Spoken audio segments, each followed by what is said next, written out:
Want to speak real Spanish from your first lesson? Sign up for your free lifetime account at SpanishPod101.com. Hey there, friends of SpanishPod101.com. Hey, si yo llego con 10 tacos, ¿sonreirías? Bueno, eso depende ¿De qué? de si son tacos al pastor o tacos de canasta. Digamos al pastor. Bueno, también depende de si son de Doña Lucy o de Don Pepe. Cierto. So, we can't help you to choose a taco? No, but we can help you understand the conditionals in Spanish. Yeah. So guys, my name is Diego. And I'm Efrain. Enjoy this video. Woo! Okay guys, so the conditionals in Spanish are very similar to the conditionals in English. Why? Because in Spanish we also have 4 types of conditionals. We have the zero conditional, first, second, and third conditional. The thing is that the structure is also very similar. Because in English you have the if clause, which in Spanish will be la cláusula si, and then you have the main clause. Okay? So we have the same structure as in English. For example, si yo tuviera dinero, coma, compraría una mansión. Or you can reverse the order and say first the main clause, la cláusula principal. Compraría una mansión si tuviera mucho dinero. Okay, so you can do this as well in Spanish. Stay with us because we will tell you the 4 types of conditional in a very brief way. As Diego said, like in English, Spanish conditionals can indicate different degrees of possibility in the future, in the present, in the past, okay? So they talk about things that didn't happen in the past, that they can talk about things that would happen in the future, and things that couldn't possibly happen, okay? Like this structure. Si yo fuera tú, I can be him. But let's see this example. Diego, si yo fuera tú, no le echaría tanta salsa a mi pozole. ¿De qué hablas? Es riquísimo el pozole con mucha salsa, excepto por la gastritis. Okay guys, so the first one is the zero conditional. And the structure for this conditional is the following. Si followed by un verbo en presente de indicativo, coma, y un verbo en presente de indicativo. Okay, so this zero conditional works the same as in English.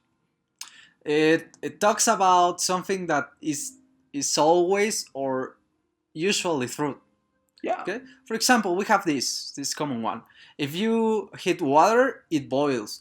Si tú calientas el agua, hierve. Another one. Si tú presionas el botón de encendido, la luz se enciende. Another one. Si le envías un mensaje, te deja en leído. Now we have the first conditional. Use this conditional in order to express how something is possible or likely, as long as a condition is met. A certain condition. Very good. The structure for this conditional is si plus presente indicativo, the present tense, comma, and then future tense, el futuro. Yeah. Let's give you a couple of examples. The first one. Si me duele el estómago, iré a ver al doctor. Okay. Si me caso, ¿irás a mi boda? Claro, por supuesto. The next one. Si tomas mucho tequila, te emborracharás. Si hago mi tarea rápido, veré una película.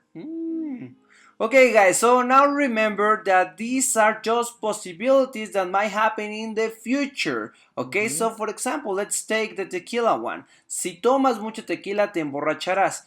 I mean, the condition is that you drink a lot of tequila and the possibility is that you will get drunk. I mean, will you get drunk? It is not 100% sure because you might be very resistant to alcohol. In that case, you won't be drunk. But there's the huge possibility that you will become drunk. And once again, all these tenses could be inverted and say first the main clause, and then you just need to lose the comma. So, te emborracharás si bebes mucho tequila. Yeah. Now we have the second conditional in Spanish, and this goes for unreal or hypothetical situations, okay? You use this one when you are daydreaming and you want to talk about possibilities that probably won't happen at all. Very good. So now the structure for this is the following. It's si plus imperfecto de subjuntivo. Don't get too stressed about it. It's actually very easy to understand the imperfecto subjuntivo. Then comma, and after that the conditional. We will give you a couple of examples for this. The first one is, si yo tuviera novia, la invitaría a cenar todas las noches. Si yo fuera un poco más alto, probablemente sería modelo. The next one. Si yo tuviera 1000 seguidores de Instagram, sería muy feliz. Go and follow me now. Si yo me casara, ¿irías a mi boda? Por supuesto que sí. So this example is the same one that he used before, but in the previous version he said, si me caso, irás a mi boda. And in this case, he's saying, si me casara, irías a mi boda. So, which one is correct? Well, actually, both of them you can say. However, there's a small difference, and the difference is the degree of possibility for that to happen, the likeliness of that to happen. In the first example, si me caso, irás a mi boda. Let's suppose that he already has a girlfriend whom he plans to marry. So the possibility is very high for him to marry. And in the second one, si me casara, irías a mi boda. In this case, he doesn't even he might not even have a girlfriend. Okay? So the likeliness of that to happen, of he married another girl, well, is very low. That's why we use in this case the second conditional, but both are possible. It depends on the likeliness of the situation. Yeah. So in Spanish we have a common saying, el hubiera no existe, to talk about something that didn't happen in the past but it doesn't have real consequences in the present. But we use it in the third conditional. It exists in the third conditional.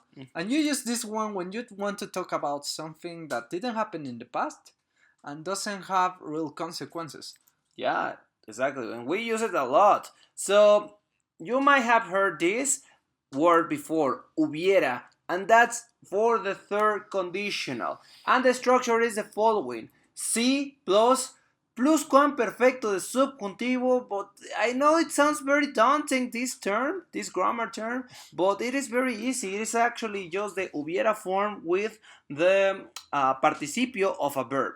Okay, we will give you some examples of this in just a few seconds. And then we also have the second part. Don't forget to add the comma. And the second part is the condicional perfecto. And the conditional perfect is just the conditional of the verb haber plus the participio of another verb. I know it sounds like, oh my god, this is so difficult, but with maybe a couple of examples and you need to practice this, you will become very familiar with this topic. So let's see one example. Just imagine that Efrain went to a party and he didn't invite me. So he can say, si te hubiera llamado, ¿habrías ido a la fiesta conmigo? No, igual estaba muy cansado. So he didn't call me, but anyways, I wouldn't have gone to that party. So like, ¿habría sido? Like, no, not really. Okay, so another example, second example. Reprobamos el examen. Ya sé. Si hubiéramos estudiado, habríamos aprobado ese examen. Yeah. So here the thing is that we didn't study. That didn't happen. And as a consequence, in the present, we didn't pass the exam. So it's like a consequence that won't even happen. Okay, now that you have this form, we can do what we call the mixed conditionals, and the mixed conditionals is basically when we combine the clauses. Okay, so for example, we can combine the hubiera clause with maybe a consequence in the present. Okay, so let's give you an example of these mixed conditionals. Si te hubieras llevado paraguas, no estarías enfermo ahorita. And here we're combining the clause of the third conditional, si tuvieras llevado paraguas, plus the main clause in the second conditional, no estarías enfermo ahorita. Okay, now let's give you another example. Si la hubiera besado, en este momento seríamos novios. Once again, he's combining the clause of the third conditional, the hubiera clause, plus the main clause of the second conditional. Pretty easy. That's it for today, my friends from SpanishPod101.com. We hope that you have enjoyed this video. If so, please give it your thumbs up and write a comment down below. We will read them and reply to them. So, once again, don't forget to subscribe to this channel and see you in our upcoming video. ¡Hasta luego! Woo! Hello and welcome back, my friends from SpanishPod101.com. As you know, my name is Manuel. And I'm Rodrigo. Ooh, yeah, of course we're kidding. My name is Diego. And I'm Efrain. Good. And today we're going to start with our series, Mexican words that you should know. So let's get it started. Let's get it started.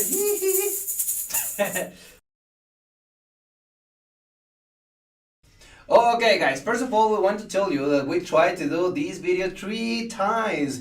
Something bad happened in our previous 2. Yeah. Anyways, you can watch that at the end of this video. Yeah. Okay. Now we are going to watch a sketch with the words that we are going to work with today. See if you can understand them. Let's go!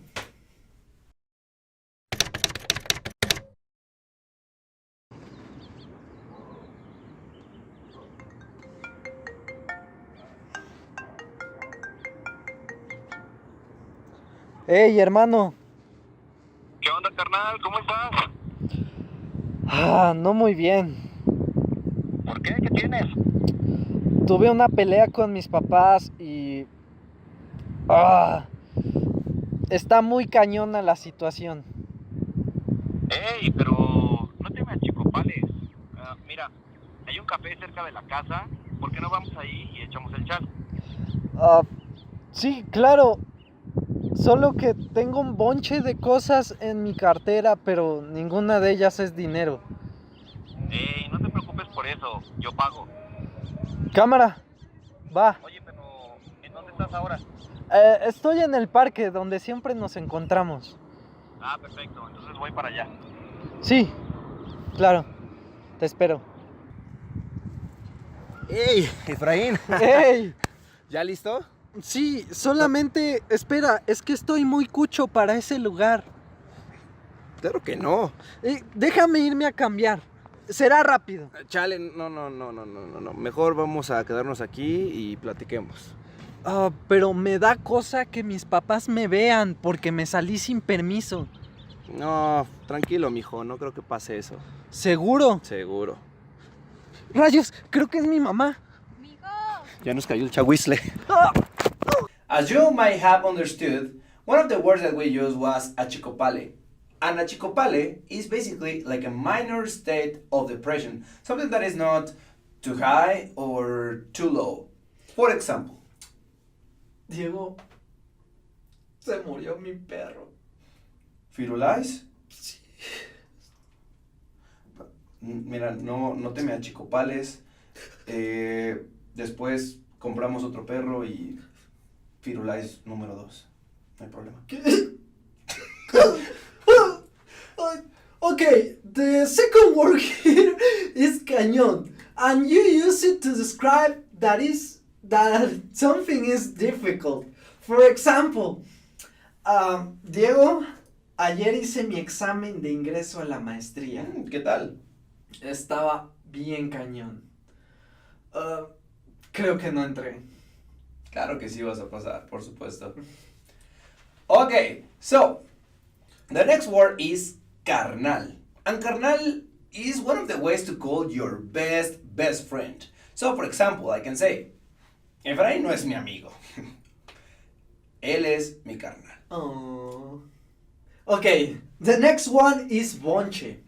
And it works just for countable things. It means a lot. For example, Diego, tengo un bonche de cosas en mi cartera, pero ninguna de ellas es dinero. Good. Okay, guys.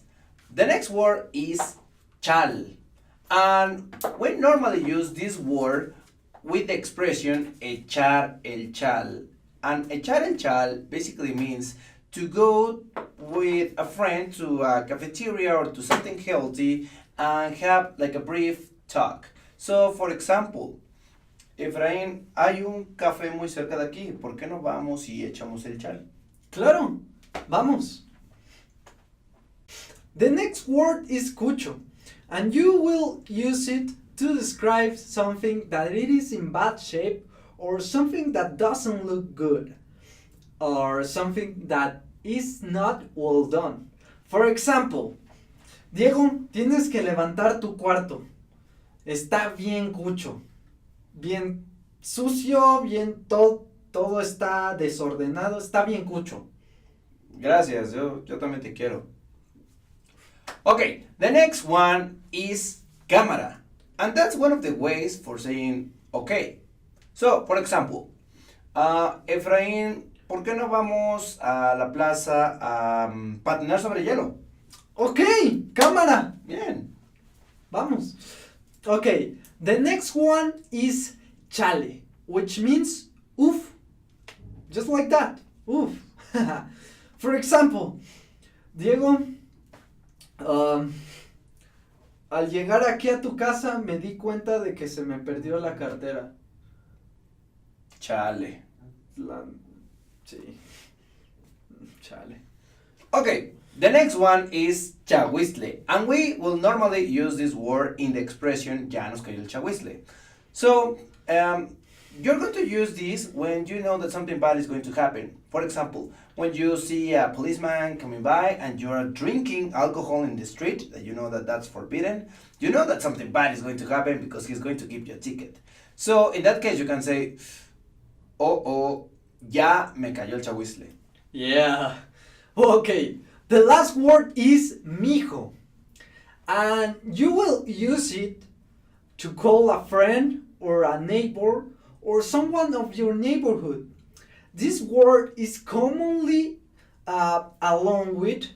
it's commonly used with ¿qué ole?, which means what's up. For example, ¿qué ole, mijo? ¿Qué ole, mijo? That's the example. Yeah. Okay, guys, now we're going to watch once again the sketch, but now this time with subtitles, so you can understand it better.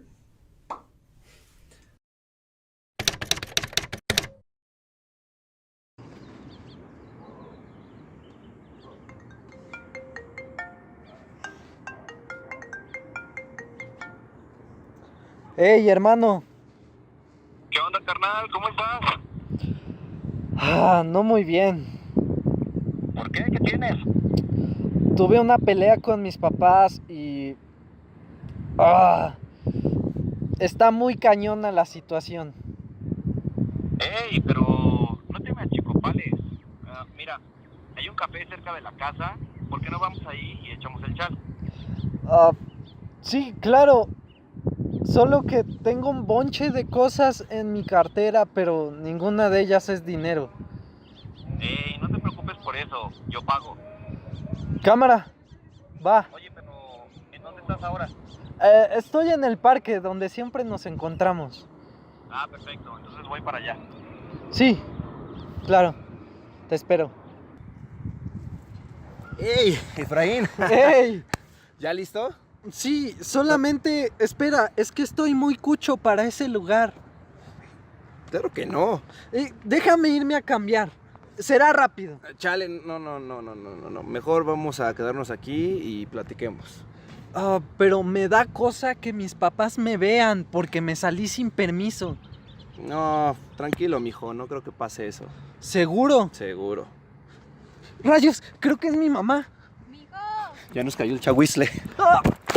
That's it for today. Thank you. And please give us your thumbs up if you like this video. Comment us. We will reply to your comments. And we love you people. Thank you for everything. Subscribe to this beautiful channel, SpanishPod101.com. See you! Hello, my friends from SpanishPod101.com. My name is Diego. Hey, what's up, my friends from SpanishPod101.com? My name is Diego.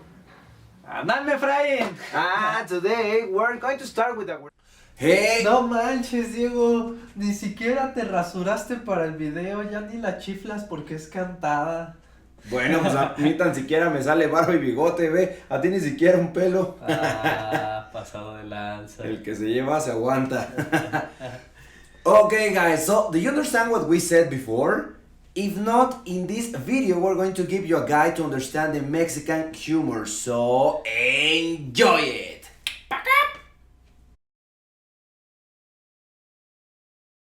The Mexican sense of humor is a very particular one, and sometimes the foreigners struggle with understanding the way we express our humor, so that's why in this video we're going to try to uncover it. Wow. Now, the first example we have here is albures. Sometimes Mexican humor has double sense. We talk about something, but we are saying something on the other side. We play on words. Those words are always with a sexual context. We can give you some examples of that because this video is family friendly. That's correct. However, if you're wondering an example of it, you can look for Chistes de Polo Polo, who is a Mexican comedian, or just albures. Siempre me los hacían. A todos. Another important thing of the Mexican humor is that we make fun of every possible situation, including the dead. Let's take, for example, the calaverita, where a calaverita essentially tells the death of a person who's still alive. For example, Diego estaba en su casa, mientras la muerte lo esperaba, en la esquina de la parada, ansiosa por su llegada. oh. As Mexicans, we make fun of people, and it could be seen as bullying, but we don't do that with bad intentions. We use that as a manner of getting along with someone. That's correct. So essentially, the more you love your friend, the more you will be a bully with him. Sounds crazy, right? Yeah, but it is the perfect example of what we call cuchillito de palo, which means knife made of wood that doesn't cut but bothers a lot. It bothers a lot. That's For correct. example, Diego, estás bien feo. Te estás más feo. Eso no es lo que dice tu novia. Mexicans are politically incorrect people. Why? Because we make fun of minorities such as black guys, Asian guys, or disabled people, poor people, or even gay people. Hey, but please don't take us too seriously. This is just part of our culture, and of course our intention is not to offend people. No, so please take it with a grain of salt. Now, just a warning. We're going to give you an example of this. So if you are a bit sensitive with these topics, skip the next 40 seconds or so. Okay? So, the example. You go first. Oh, damn. Yeah, you're right. Efraín, ¿y qué pasó con María? ¿Ya le hablaste? No, me da mucha pena hablarle. ¿Por qué no? No seas joto, háblale. No, no es que sea joto, es que... ¿qué tal si me dice que no? Eres bien joto. ¿Tú sigues yendo a tus clases de guitarra? No, ya no puedo, no, trabajo todo el tiempo, estoy en la oficina, ya ves que trabajo como negro. No, brother, ya deberías renunciar a eso.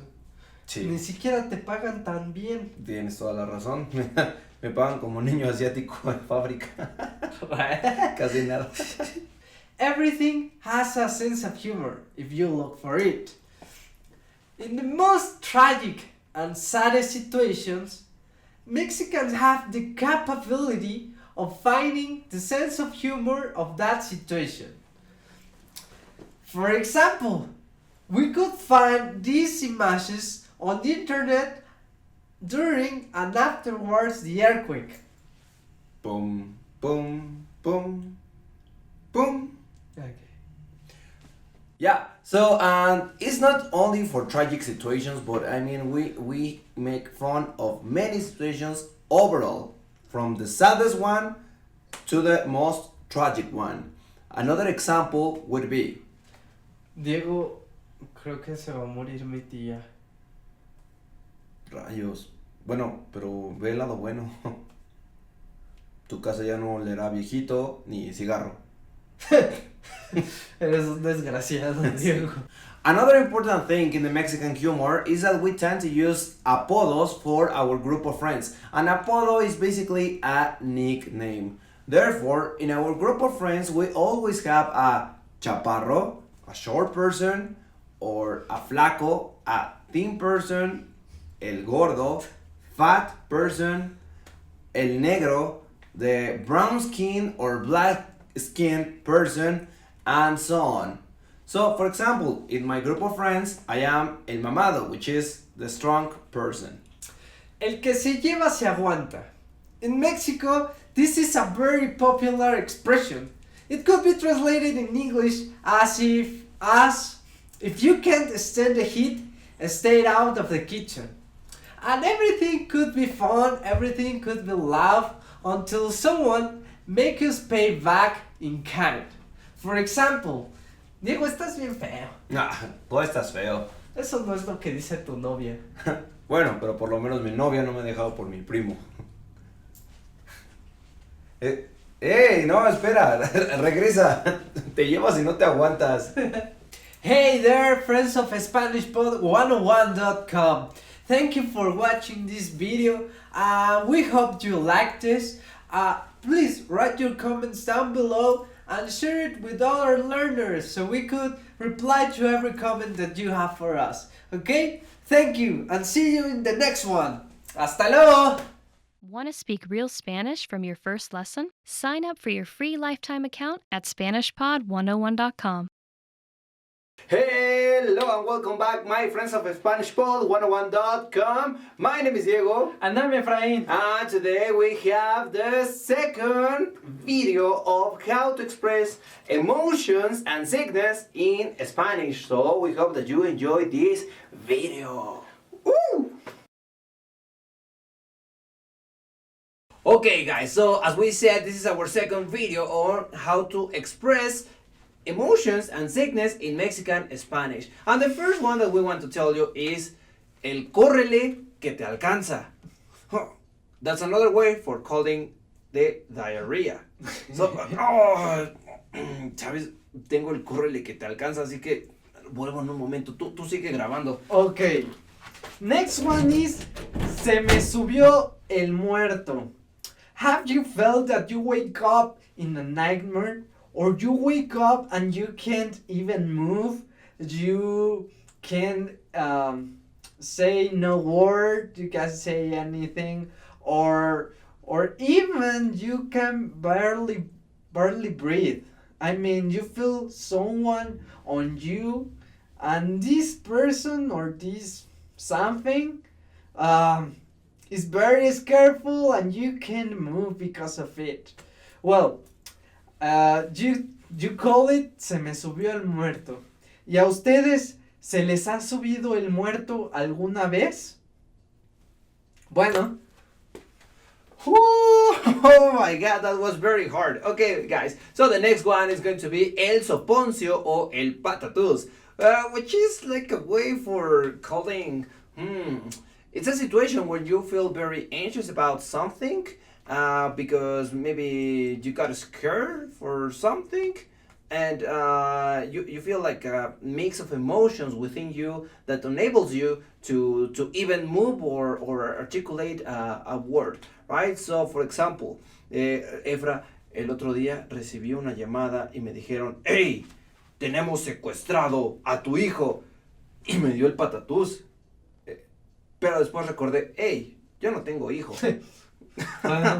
Okay, a similar one is me va a dar algo. Have you felt like overwhelmed or when you feel hit because of work or because of a shameful situation? Or maybe you get some bad news and you get sick of it. I mean, this expression comes when you feel really nervous about something. For example, Diego, me está buscando mi jefe. Creo que fue porque no entregué el informe. Me va a dar algo. Tranquilo. Échame aire. Very nice. Now the next one is one that I like a lot, and it's estar enculado. And in Mexico we have a huge difference between estar enamorado, to be in love, and estar enculado, which is, I don't really know how to translate this, but let me explain that to you. So estar enculado in Mexico means to be very attracted to someone or to be kind of in love with someone. Obsessed. Like obsessed rather with someone, but you know, like in a sexual way. Not in a romantic way, like, oh, I want to give you flowers and send you letters, but rather like, I want to give you a booty call. Yeah. So that's estar enculado with someone. Okay, the next one is estar agüitado. And you say this when you or when someone feels depressed, when someone is sad, or when someone is heartless. Heartless? Like disheartened? Disheartened, yeah, that one. Sorry. Or even when someone gets angry, you can use it, okay? Let's see an example. Oye, Diego, ¿te agüitaste de la broma que hice el otro día con tu familia? Quiero decir, ¿te enojaste por esa broma? Realmente sí. ¿No, en serio? Sí. Ah, lo siento. Okay, but another one is, bro, estoy agüitado. Acabo de perder todo mi dinero y no sé dónde lo dejé. Está arriba de mi cuarto. Ah, okay. Ya no estés agüitado. Okay, guys. So now the last one. Be careful, beware, because this is not really family friendly. So if you are under 18 years, please leave this video right now. Okay, now that you are over 18 years old, let me tell you that in Mexico, when we want to convey that someone is enojado, angry, we will say three very common things. And we say, estar encabronado, estar emputado, or estar enchilado. Yeah. These three are synonyms for conveying I'm angry. Like, Ebra, estoy emputado. ¿Por qué? Porque quería grabar muchos videos el día de hoy y solo pudimos grabar uno. Cierto. Now, we will play one sketch and we will use this expression and words that we saw in this video, okay? And check them and see if you can understand them all. Okay, let's go. Let's play it.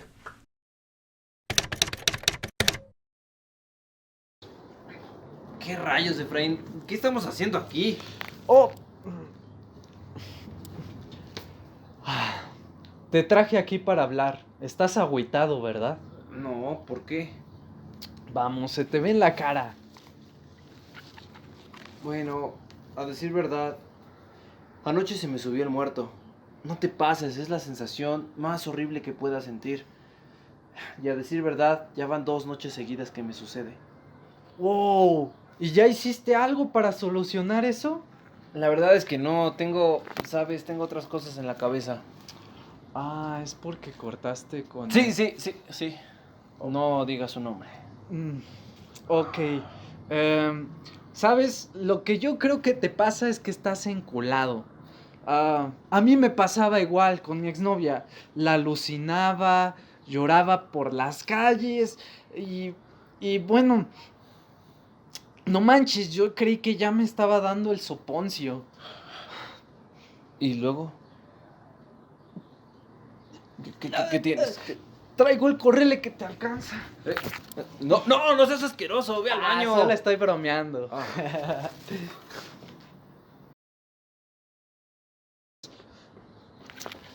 Listo, ya regresé. Finalmente. Oye, no manches, ¿ya viste la nueva serie? No, ¿cuál? Hay una que se llama María de todos los Ángeles. Y sabes, me quedé con el ojo cuadrado porque tiene unos efectos buenísimos y además la trama es fantástica. A ver, ponlo. Oh, ¿por qué lo mató? Ya sé, cuando yo vi ese episodio la verdad es que me enchilé. ¿Cómo puede ser posible que María le haya robado a su novio de su mejor amiga y después lo mató? Ah. Ay, no me va a dar algo. Ya sé. Está muy fuerte. Lo sé. That's it for today, friends of SpanishPod101.com. Thank you for watching us, and please write us and leave us your comments down below. We will read them, and please share this video with other learners and make this video viral, please. Yeah, sure, why not? Okay, so hopefully we will see you in our next video, guys. Hasta luego. Hello there, friends from SpanishPod101.com. My name is Diego. And I'm Efrain. Yeah, and today we're going to talk about tongue twisters. So we hope that you have a lot of fun because, of course, we will have it. So enjoy the video. So a tongue twister is a phrase that is designed to be difficult to articulate properly. Therefore, saying tongue twisters help you improve your diction. Now, in this video, we're going to show you 7 that are going to be from the easiest to the hardest. And these tongue twisters are used all over Latin America, and some of them are entirely Mexican. So the challenge for you guys is this. Try to pronounce these tongue twisters with the same pace and rhythm than us. So let's start with the first one. Okay, the first one is ¿Cómo quieres que te quiera si el que te quiere no te quiere como yo te quiero? Okay, ahora rápido. ¿Cómo quieres que te quiera si el que te quiere no te quiere como yo te quiero? Good. The second one. Me trajo Tajo 3 trajes me trajo Tajo. Me trajo Tajo 3 trajes. Me trajo maldición. Me trajo Tajo 3 trajes, me trajo Tajo. Eso. Ok. El siguiente. R con R guitarra. Ay, no, perdón. R con R guitarra. R con R carril. Rápido ruedan los carros. Rápido el ferrocarril. Let's say it fast. R con R guitarra. R con R carril. Rápido ruedan los carros. Rápido el ferrocarril. ¡Sí! Bien. Ahora vamos con trabalenguas más difíciles. La araña con maña amaña la araña. La araña con maña teje la telaraña. La araña con maña es una tacaña. La araña con maña amaña la La araña con maña amaña la araña. La araña con maña teje la telaraña. La araña con maña es una tacaña. Good. Okay, the next one is really difficult for me. We are not the best in tongue twisters, but let's try it. 3 tristes tigres tragaban... otra vez.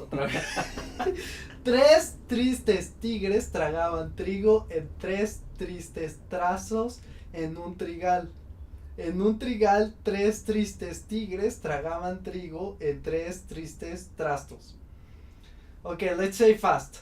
3 tristes tigres tragaban trigo en 3 tristes tractos en un trigal tragaban 3 tristes tigres tragaban trigo en 3 tristes... Okay, let's try two. Okay. 3 tristes tigres tragaban trigo en un 3 tristes tigres tragaban trigo en 3 tristes trazos en un trigal. En un trigal, 3 tristes tigres tragaban trigo en 3 tristes trazos. Okay, let's go to the next one. Okay. The next one. Este es difícil. Este es difícil para mí. Compadre, cómpreme un coco. Compadre, no compro coco, porque como poco coco, como poco compro. Ok. Compadre, cómpreme un coco. Compadre, cómprame un coco. Compadre, no compro coco, porque como poco coco, con poco. Ok. Compadre, cómprame un coco. Compadre, no compro coco, porque como poco coco, como poco compro. Oh, A ver. bien. I wanna bien. try it, I wanna try it. Compadre, cómprame un coco. Compadre, no compro coco porque como poco coco. Okay, next one. The Let's next go one, to the last one. This is Okay. the most difficult.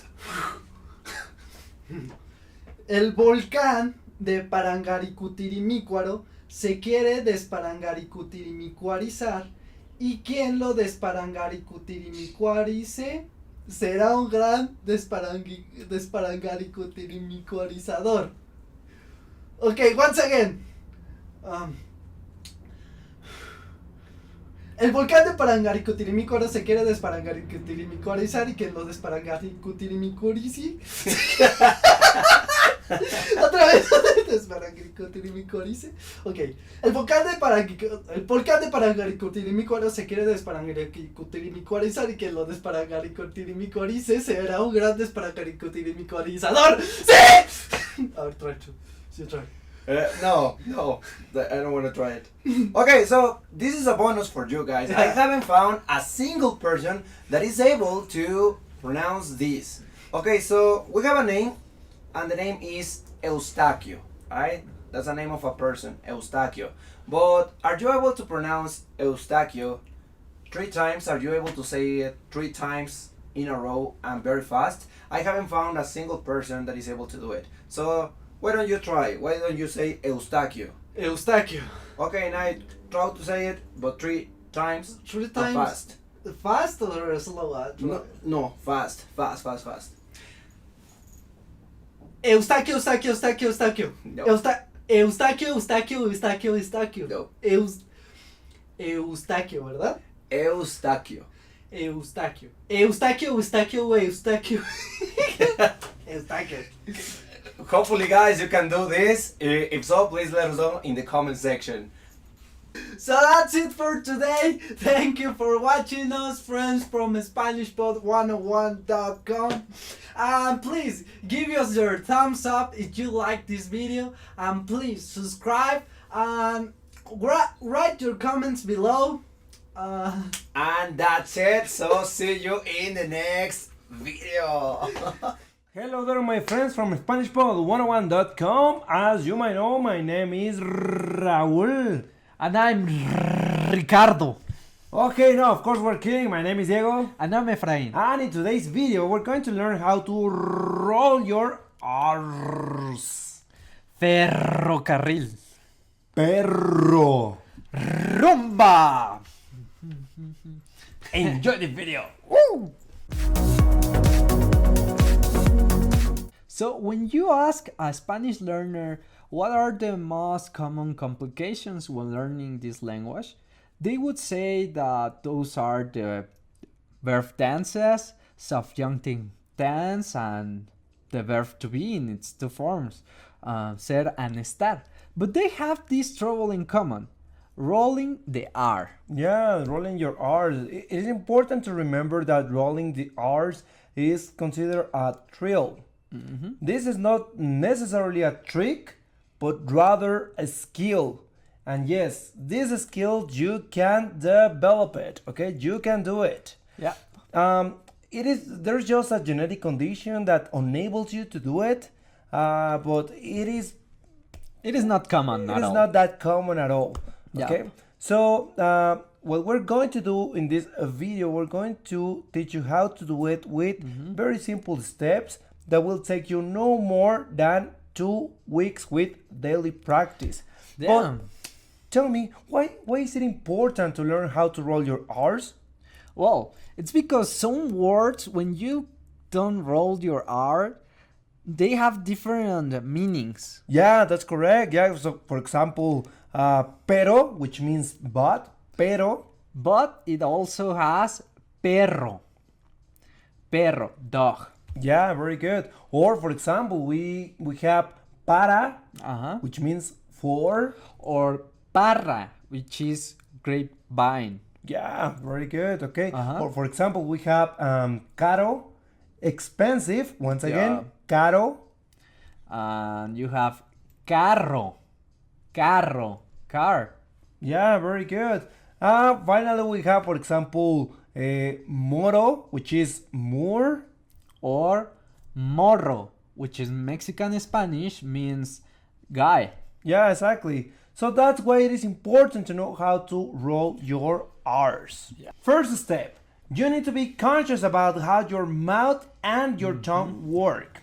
For that, we will do a very quick exercise, and the exercise is the following. Imagine that you have some butter or marmalade stuck in your palate. The palate obviously is the upper part of your mouth, inside your mouth, here. Imagine that you have some marmalade or butter stuck there.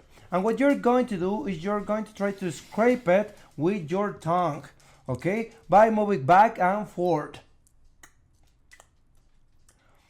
This is important so you can get to know that your palate has two parts. A soft part in the back of your mouth, inside, and a rock part in the front.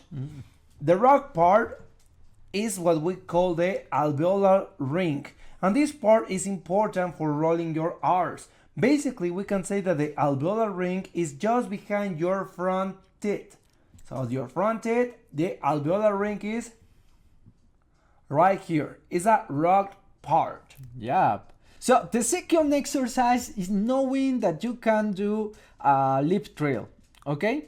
And you can achieve this sound through repeating or imitating the sound of an engine, like, or even when you are cold. Okay. Yeah, this is important so you can visualize how the trill works. And the same movement that your lips make is by blowing out, but keeping a very small gap in your lips. Yep. This is what will make this sound. So you're blowing, but if you close your lips, little by little, eventually this trill will be. So Will come out. will come out. Very good. So this is the same movement that your tongue will make inside your mouth as long as it is in the alveolar ring, and this is the basis of rolling your R's. Very good. Now that you have mastered the lip trill, we can proceed to the next step. So this step is, believe it or not, just making the sound shh. Oh yes. Like when you are in a cinema, you want, or in a library and someone is talking, what do? Shh. So obviously you know how to make this sound, but the importance is not just to make this sound, but rather to try to stop this sound with your tongue. That is putting your tongue in behind your front teeth in the alveolar ring and try to stop it. Eventually, and with practice, your tongue will start to vibrate. So let's try it.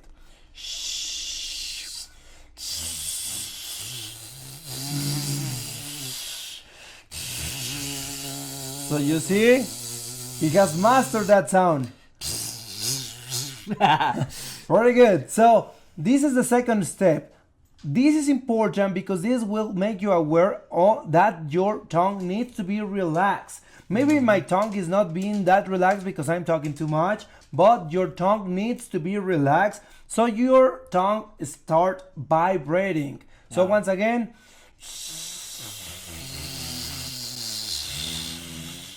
very good, guys. So now that you have mastered this, we can proceed to the following step. And what's the following step?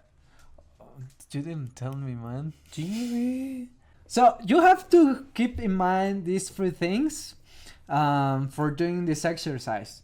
The amount of airflow, and the second one is the gap of air.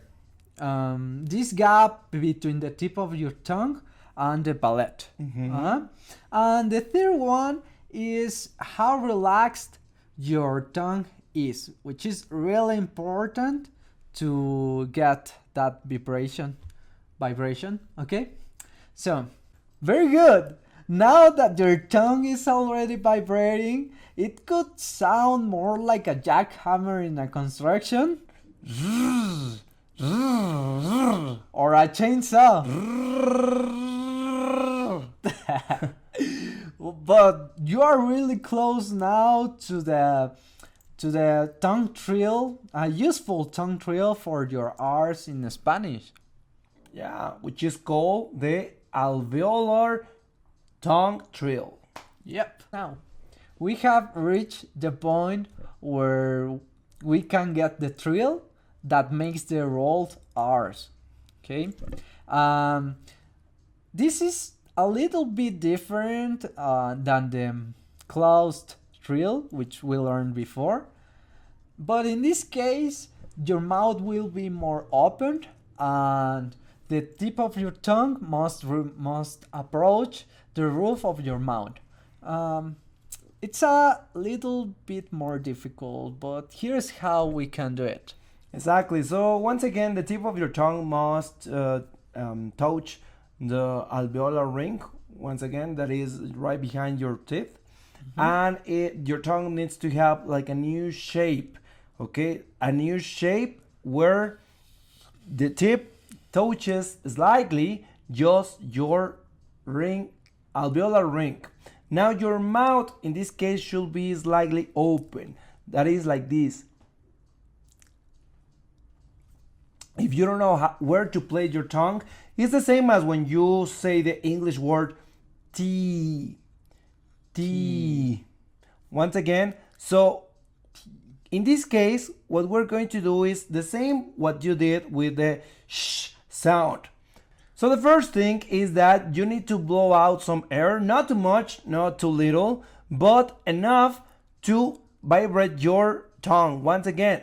However, this might not be easy at first. Why? Because you need to have the U shape. You need to have your tongue relaxed. Okay? So I will try to do it. So please look very closely. T.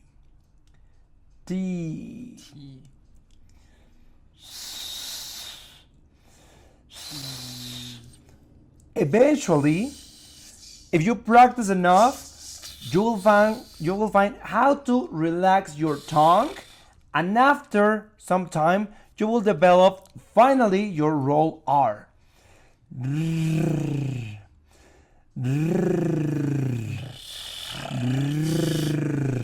There you have it. Once again, the sh sound or the closed trill, the alveolar sound,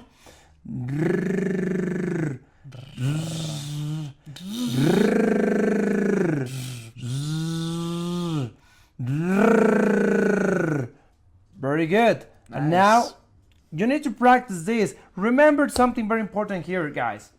When you learn how to whistle, normally you don't learn it 2 or 3 days, but rather it takes you slightly more, and you need constant practice to master how to whistle. It's the same practice that you need to roll your R's. Finally, and this is like a final note, where you will use this alveolar sound, this alveolar trill. Okay guys, now it is important to know where to use this alveolar trill. And you can use it in 3 occasions. First of all, when the words start with an R or end with an R. Okay? So let's start with some words that starts with an R. For example, rojo, Roma, Raúl, Ricardo. Or there are also some words that end with an R. For example, color, sabor. Very good. Or even correr. Correr. Now, obviously here I'm kind of exaggerating this sound, but even if I do it in a normal pace, you will see how I need to roll my R's. Roma, Ricardo, rojo, sabor, color, Very good. correr. Okay, so the alveolar trill is also very useful when you see a double R. He used this example, correr, correr, correr, which also has a double R. But we also have this word, ferrocarril. Can you pronounce it? Ferrocarril. Or the single word, carril, carril. Or the word correr conjugated in first person, corro, corro. Very good. That's it for today, my friends of SpanishPod101.com. I hope that you have enjoyed this video. Give us your thumbs up. Share this video with other learners that want to pronounce the R. Okay? And click on the notifications. Subscribe to this channel. See you In our next video. Hasta luego. Nuestro amor es imposible. Nunca podrá ser. No me digas eso, Federico Armando Martínez Arteaga. Okay, my friends from SpanishPod101.com. As you know, my real name is Diego. And I'm Efraín. And today in this video, we're going to check some Mexican telenovela phrases that you should know. So, enjoy the video. Woo! You may love them or you may hate them. Or you may love them and hate them at once. But at least everyone, not in the world, but everyone that we know have seen at least one episode of a Mexican telenovela. For example, María la del Barrio, when it was first released, it was known in at least 120 countries around the world. Yeah, that's right. So, in this video, we're going to cover some expressions that are at the same time cheesy, but also kind of entertaining. So, you will feel like the sensation that you're watching a telenovela. So, let's start with the first one. Acepto casarme contigo, aunque no te amo. I will marry you, even though I don't love you. And of course, you will say this to someone who you need to marry, but you don't necessarily love him or love her. ¡Me las vas a pagar! Ernesto García de Fernando Lorca! You are going to pay this! Armando Ernesto García Lorca! You changed the name there. It doesn't matter, he's going to pay anyway! Anyways. No! No, por favor, no me haga daño. No, please, don't hurt me. And of course you say this to someone who wants to hurt you. And you don't want to be hurt, of course.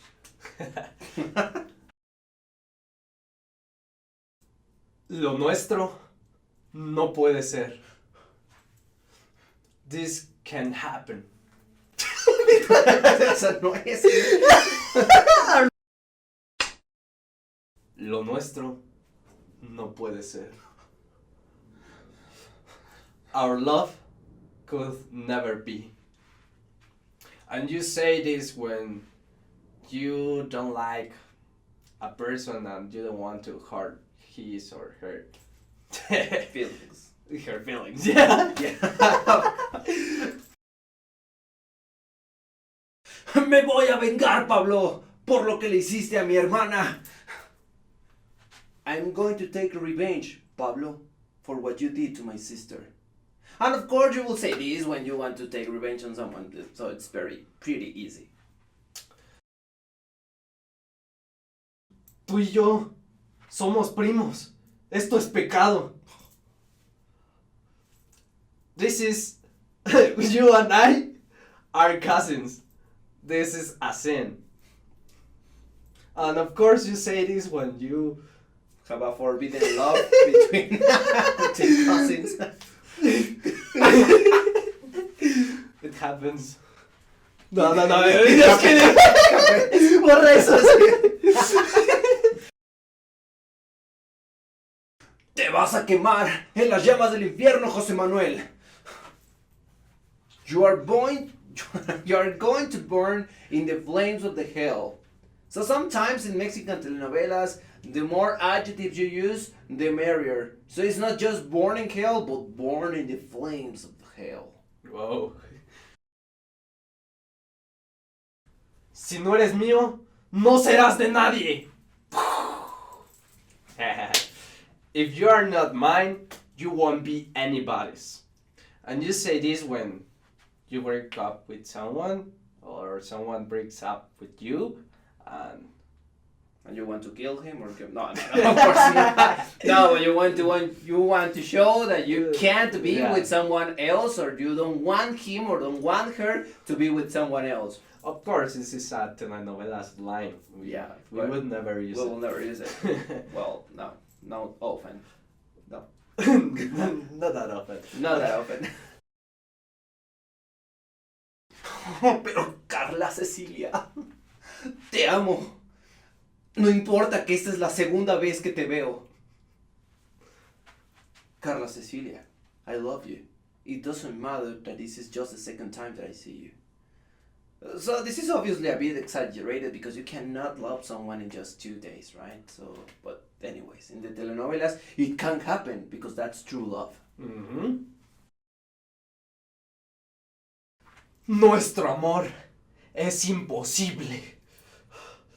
Our love is impossible. And you say this when the parents of your girl doesn't want you to marry her.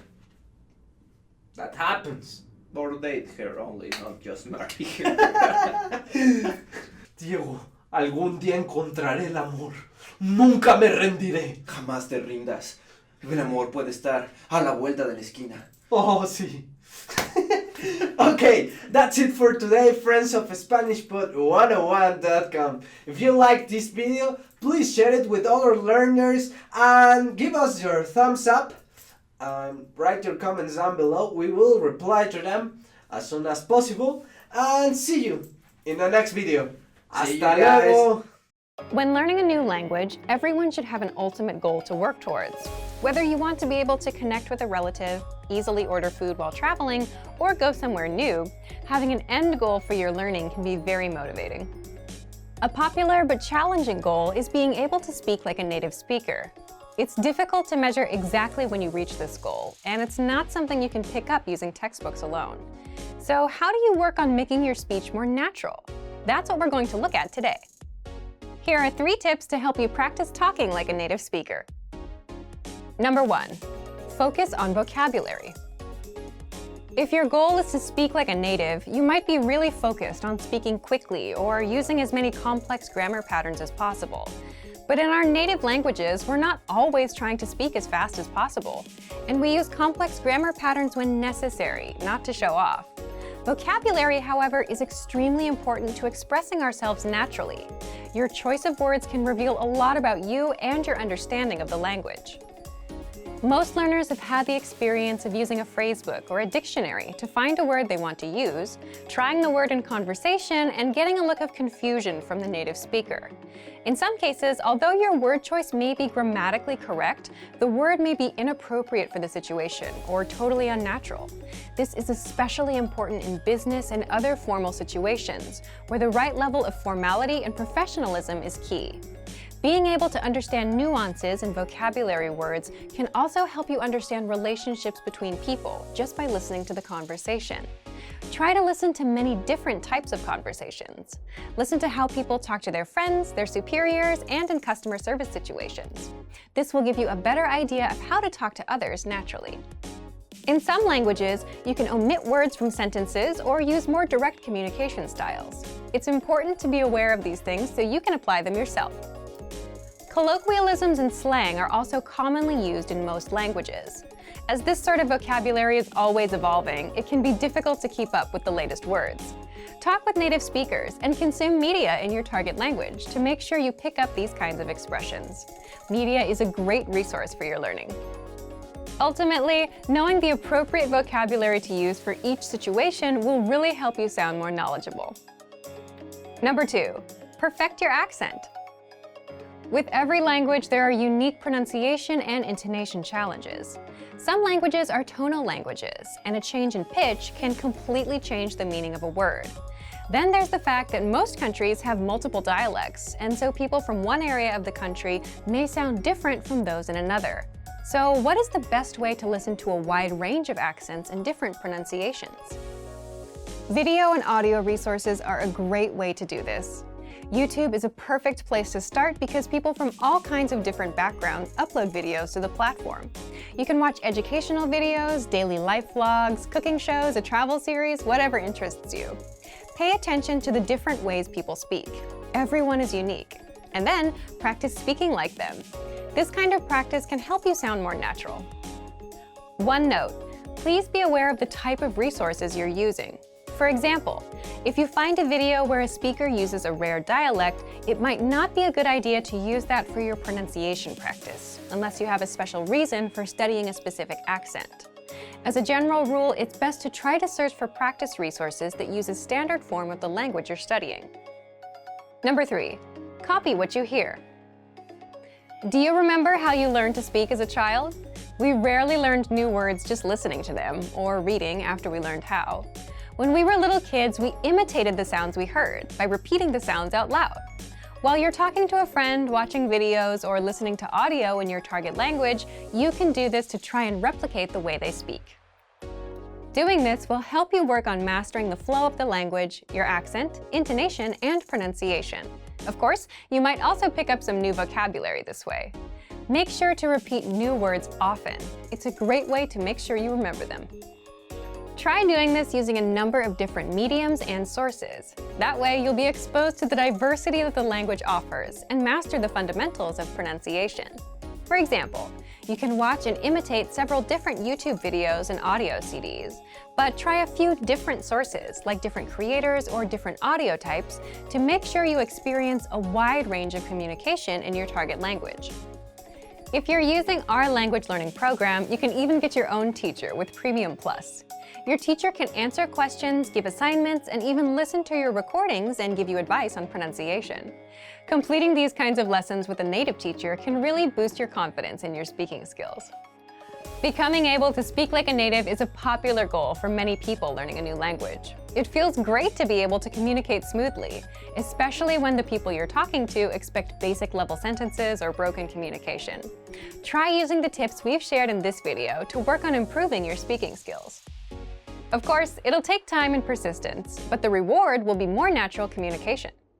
And for even more tips on speaking, check out our complete language learning program. Sign up for your free lifetime account by clicking on the link in the description. Get tons of resources to have you speaking in your target language. And if you enjoyed these tips, hit the like button, share the video with anyone who's trying to learn a new language, and subscribe to our channel. We release new videos every week. I'll see you next time. Bye! Want to know how to improve your listening and speaking skills, be able to save conversations, listen to them as many times as you want, and learn hundreds of practical everyday conversations? Well, there is an easy way to do this. In this video, we'll go over how to speak more using the dialogue track. So, what is the dialogue track? The dialogue track is an audio track with just the conversation from the lesson. It's only about 10 to 30 seconds long. Let's say you're looking at a 5-minute lesson about ordering food at a restaurant. First, you hear a conversation. Then our teachers explain every grammar rule and translate every word, so you know what it all means. That's where the dialogue track comes in. It gives you just the conversation. Here's what makes the dialogue track so powerful. First, you can quickly review the conversation without re-listening to the lesson. The dialogue track is just 10 to 30 seconds long, so it won't take you very long to cover both new and old information. This makes it perfect for a quick review of what you've just learned, and it helps keep it fresh in your brain. Second, you'll remember the conversations easier. Listen on repeat, like you would with a song, and the words, phrases, and grammar rules will stick better. And the more you come back to re-listen, the better it will all stick. Third, you'll speak more of your target language. So if you have 10, 20, or 100 dialogue tracks like that, then you have 10, 20, or 100 conversations that you'll know inside out and that you can use in real life. For example, conversations like catching up with friends, ordering at a restaurant, talking about your family, introducing yourself, and much, much more. Fourth, you improve your listening skills and can immerse yourself in the language. So imagine you've finished 20 lessons and you've downloaded 20 dialogue tracks to your phone. That's 20 conversations. You can create a playlist and play those 20 tracks and get used to the language and immerse yourself. To recap what we just learned, here's what you do to make the most of the dialogue tracks. First, after you finish a lesson, download the dialogue track. Save it to your computer or phone so you can listen to it on repeat whenever possible. Just replace 3 to 15 minutes of music listening for some language review. Next, if you've finished 20 lessons, you should have 20 dialogue tracks. Use those to create a playlist of these dialogue tracks so that you can listen to all kinds of conversations. And finally, try shadowing the conversations that you hear. This will become super easy once you've heard the conversation enough times. But if you're still struggling with a word or two, go back to the lesson and check the line-by-line breakdown of the conversation to find the words you need to practice. Boost your speaking skills with the dialogue track and check out our complete language learning program. Sign up for your free lifetime account by clicking on the link in the description. Get tons of resources to have you speaking in your target language. And if you enjoyed these tips, hit the like button, share the video with anyone who's trying to learn a new language, and subscribe to our channel. We release new videos every week. I'll see you next time. Bye! Want to speak your target language with confidence and impress native speakers? When learning to speak a new language, you have lots of things to think about, including grammar, vocabulary, and pronunciation. Because you're thinking of all of these things and trying to speak, it can be difficult to communicate with confidence, especially in the beginning. This is why it's helpful to make confidence-building exercises part of your language learning process. In this video, you'll learn 7 ways to boost your confidence. 1. Read out loud. This might seem pretty basic, but it's a great way to practice speaking. Reading aloud lets you practice speaking without having to think about grammar or things to talk about. Reading out loud lets you focus on your pronunciation and the rhythm of the language. It can help you learn to speak more smoothly and quickly, without even thinking about it.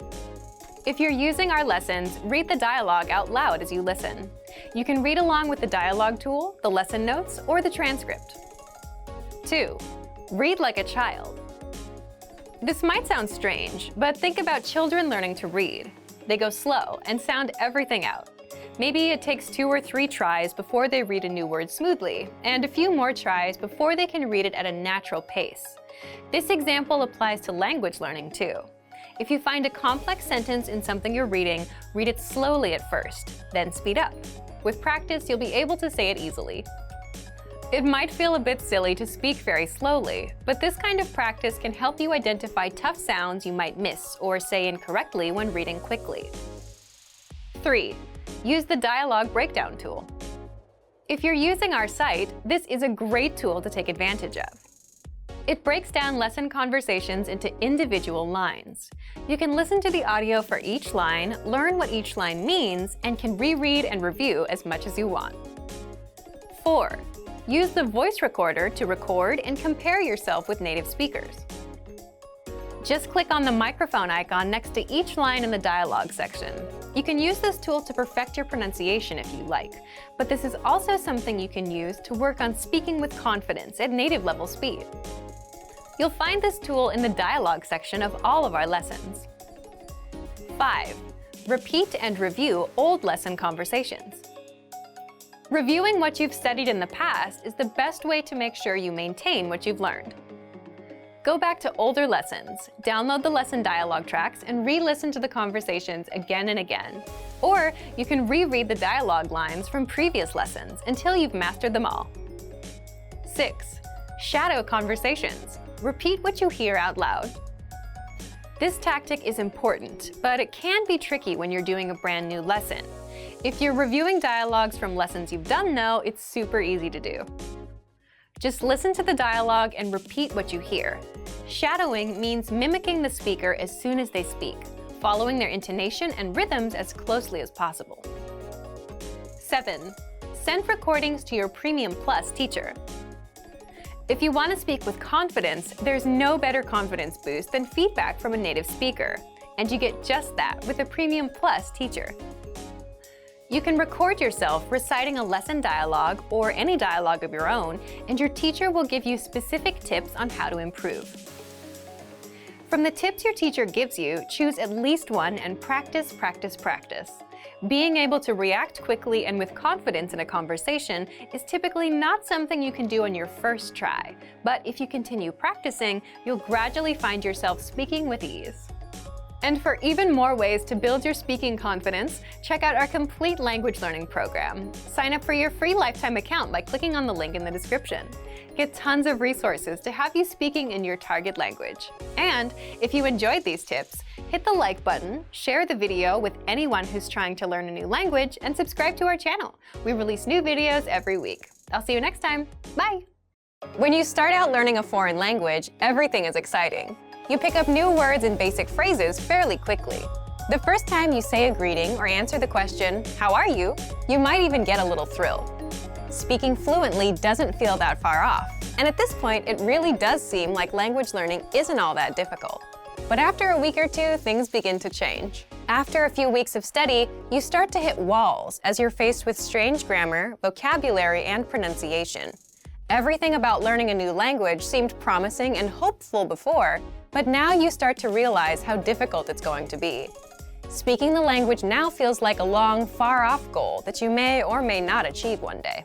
But don't let the innocence of being an absolute beginner or the disillusionment of being an experienced learner discourage you from learning. Speaking a new language may not be as far off as you thought. In this video, we'll look at 3 tips to help you practice your speaking skills, no matter what level you're at. Number 1, practice with native speakers. Practicing with native speakers is by far one of the most effective things you can do to improve your speaking abilities. Think of speaking a foreign language as riding a bike. After a certain point, you can't read or theorize about how to do it. You have to actually do it. If you can practice speaking with native speakers who correct you and give good feedback, then you'll be well on your way to improving your speaking. But where can you find native speakers to practice with? If you live in or near a major city, there's a good chance there are some native speakers there. You might even get lucky and discover an entire community. Do a little research into the demographics of your city, or simply keep your eyes open the next time you go through town. You can also attend a language exchange or cultural event. Meetup is a site for local enthusiast groups, and there are usually some language-speaking clubs or cultural clubs there. If you're unable to find native speakers where you live, then jump online and find them there. There are a lot of free online exchanges that allow you to connect with other language learners from all over the globe via text, audio, or video chat. Look for a speaker who is learning your native language.